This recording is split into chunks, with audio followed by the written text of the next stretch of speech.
Hello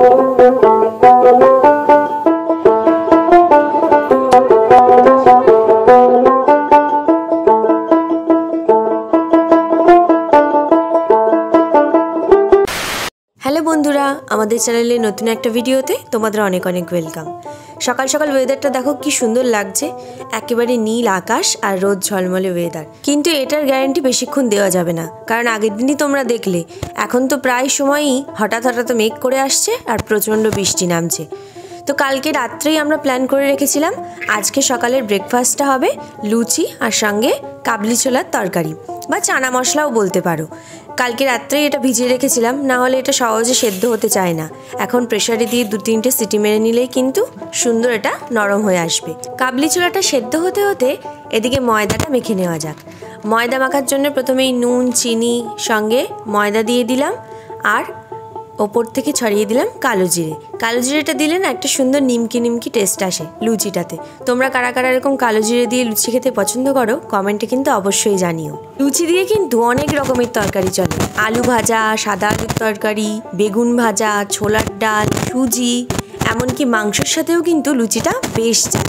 কিন্তু কালকে আমরা ডিসাইড করলাম যে সব কিছু কেমন একঘেয়ে হয়ে যাচ্ছে, তাই লুচি আর চানা মশলা বানানো যাক। এখানে কিন্তু তরকারিটা আমি বসিয়ে দিয়েছি।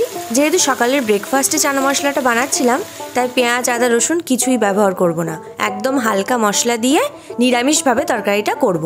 এটাও কিন্তু খেতে খুব সুন্দর হয়, তোমরা বাড়িতে ট্রাই করতে পারো। তো এখানে আমি লুচি বেলতে শুরু করে দিয়েছি। এখনও খুব একটা বেশি প্রো হয়ে উঠিনি লুচি বা রুটি বেলায়, তাই যেরকম হচ্ছে সেরকমভাবেই চালিয়ে দেবো। মায়ের শরীরটা তো ভালো নেই, তাই এখন আমাদেরকেই সবটা করতে হচ্ছে। যাই হোক, এখানে কিন্তু তরকারিটা একদম রেডি। যদিও বা মা এসে আমাকে অনেকটাই হেল্প করলো, না হলে আমি সবটা একা পেরে উঠছিলাম না। মায়ের যতই শরীর খারাপ হোক না কেন, কখনোই মা চুপচাপ শুয়ে থাকতে পারে না। মা কিন্তু এখানে লুচি ভাজতেও শুরু করে দিয়েছে, তাই এক্ষুনি আমাদের প্লেটে লুচি আর গরম গরম কাবলি ছোলার তরকারি আসলো বলে।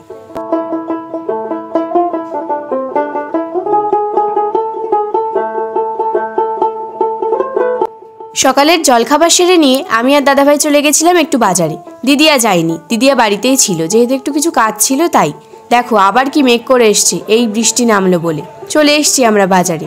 বাজারে এসে যেটা প্রথমেই চোখে পড়ে সেটা হচ্ছে কোলাহল, প্রচণ্ড মানুষের চিৎকার আর প্যাচপ্যাচে কাদা। তো প্রথমেই চলে এসেছিলাম আমরা মাছের বাজারের এই দিকটাতে। মাছ অনেক রকমই ছিল, কিন্তু এর মধ্যে অনেক মাছই আমরা খাই না, তাই রুই মাছই নিয়েছিলাম। অ্যাকচুয়ালি অন্যদিন যেভাবে মাছের বাজারে মাছ চোখে পড়ে, আজ কিন্তু সেই তুলনায় অনেকটাই কম ছিল, যার কারণে সেইভাবে কোনো মাছই পছন্দ হয়নি। তারপর ওখান থেকে কাজ মিটিয়ে সবজির সাইডটাতে চলে এসেছিলাম। বাবা, এখানে এসে তো সবজির দাম শুনে একেবারে মাথা খারাপ হওয়ার তাল। তারপরে ওখান থেকে সবজি টুকটাক কিনে নিয়ে বাড়ির পথে রওনা দিলাম।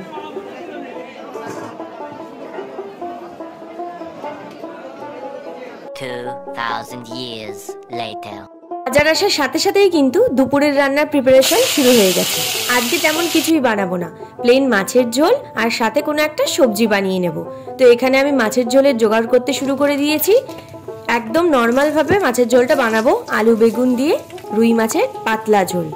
এই ঝোলটা বাড়িতে যখন কেউ অসুস্থ থাকে তখন আমরা খুবই বানাই, কারণ এটা হেলথের জন্য খুবই ভালো। তো চলো আর বেশি কথা না বলে ঝটপট দুপুরের রান্নাটা সেরে নিই। বেশ কিছুদিন কিন্তু হয়ে গেল আমরা স্কিনের কোনো কেয়ারই করি না। সিনা বাজার থেকে এসছে, ওর মুখের অবস্থা তো তোমরা দেখতেই পাচ্ছ, খুবই খারাপ।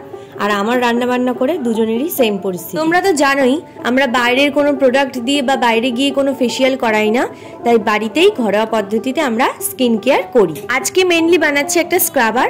তার জন্য যেটা লাগবে চালের গুঁড়ো 2 চামচ, আর এখানে টক দই নিয়েছি 2 চামচ, যেহেতু আমরা দুজন সেই জন্যে, আর 1 চিমটি হলুদ নিয়েছি, আর একটা পাতিলেবুর রস দিয়ে ভালো করে মিক্সড করে এটা কিন্তু মুখে লাগিয়ে 5 থেকে 7 মিনিট রাখার পরেই খুব সুন্দর একটা ফ্রেশ গ্লো দেয়। 5-7 মিনিট ওয়েট করতে করতে এখানে ডলার আর ডোডো বাবুর অবস্থা দেখো, দুজনেই ঘেমে একদম চান হয়ে গেছে গরমে। যাই হোক, স্নান টান করে চলে এসেছি। বাইরের ওয়েদারটা কিন্তু আবার ক্লিন হয়ে গেছে। এটাই এখন চলছে রোদ আর মেঘ বৃষ্টির খেলা। যাই হোক, দুপুরের লাঞ্চ একদম রেডি। প্লেন ঝোল, এখানে একটা সবজি, আর সাথে ছিল মিষ্টি দই।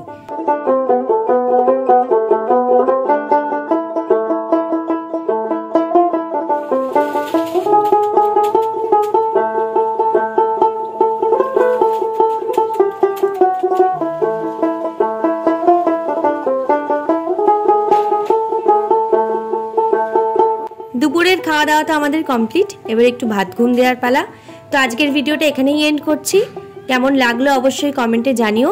ভালো লাগলে লাইক, শেয়ার অ্যান্ড সাবস্ক্রাইব করে দিও আমাদের চ্যানেল দ্য ক্রেজি গোলস। দেখা হচ্ছে খুব শিগগিরই পরের একটা ভিডিওতে তোমাদের সাথে। ততক্ষণ ভালো থেকো আর সুস্থ থেকো।